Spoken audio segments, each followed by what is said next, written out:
Feed the Kitty is very, very sweet. This is technically an Oswald the Lucky Rabbit cartoon. In fact, it's the last Oswald cartoon.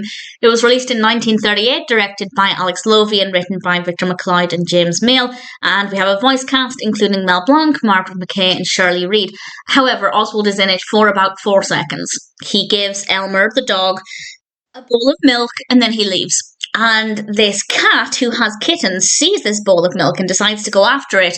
Elmer chases the cat away, and he thinks the cat gets struck by a van. And for a moment, I thought that too, but actually, we see this beautiful bit of animation. The cat is actually flown into a nearby vat of wet cement.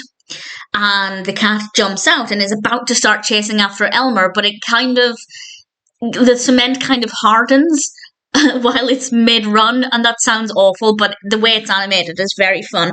And Elmer then realises here are these kittens that have been left behind, and something happens that makes him want to start looking after the kittens, and that's where the title Feed the Kitty comes from.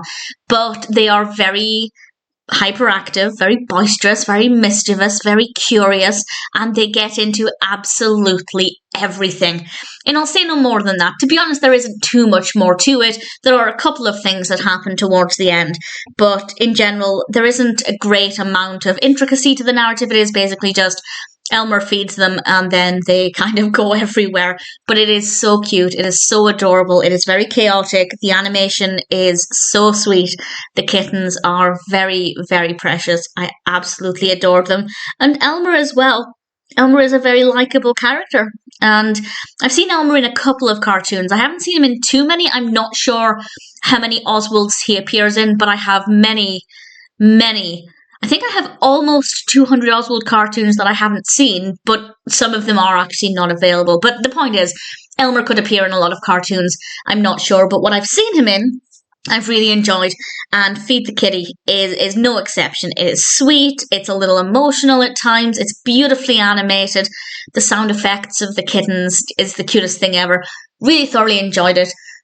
I'm inclined to say, if you're an Oswald fan, check it out. But Oswald is in it for about 4 or 5 seconds, and that's it. So it's not really an Oswald cartoon. It is a shame that the final Oswald cartoon, according to Wikipedia at the very least, isn't really an Oswald cartoon. But nevertheless, it is a good cartoon in its own right, and if it sounds like it would appeal to you, then I definitely recommend Feed the Kitty.